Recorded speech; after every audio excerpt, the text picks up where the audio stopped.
এবছর যা গরম পড়েছে, সেই গরমে সুইমিং পুলে ঝাঁপাতে কে না চায়। যতই গরম লাগুক, কিন্তু সুইমিং পুলে জলে ঝাঁপাঝাঁপি করার মজাই আলাদা।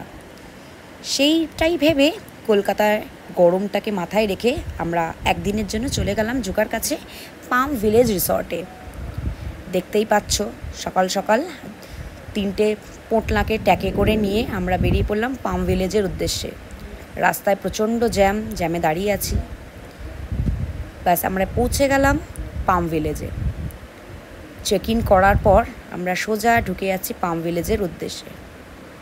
চেক ইন করার পর আমরা যেই ভেতরে ঢুকলাম, ঢুকে দেখি বিশাল বড় জায়গা, বিশাল এরিয়া জুড়ে রিসর্টটা করেছে।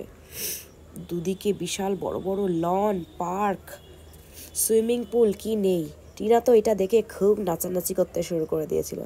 বাস আমরাও আমাদের রুমের উদ্দেশ্যে নিলাম। আমরা বেসিক্যালি একটা ফ্যামিলি স্যুট নিয়েছিলাম। তো এই আমাদের ফ্যামিলি রুম। লালা রুমে ঢুকে খুব একটা বেশি অ্যামেনিটিস না থাকলেও ঠিকঠাক ছিল। আমাদের 5 জনের জন্য রুমটা একদম পারফেক্ট ছিল।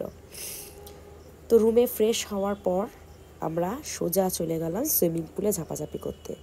পাক্কা 3 ঘন্টা ওখানে ঝাঁপিয়েছি। ওই যে টিনা রানী আগে পৌঁছে গেছেন, বাচ্চারা ওখানে ছিল, ওদের সামলাচ্ছিল। আমি ভিডিও করছিলাম বলে একটু লেটে পৌঁছালাম।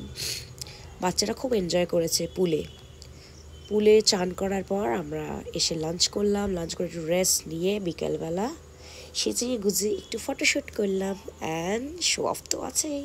লাল্লা আমি থাকবো আর শো অফ হবে না?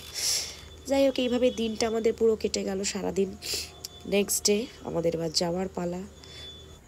এই একটা দিন আমাদের এই পাম ভিলেজ রিসর্টে খুব মজায় কেটেছে। আপনারাও যদি আসতে চান, এসে একবার দেখতে পারেন, আপনাদেরও ভালো লাগবে।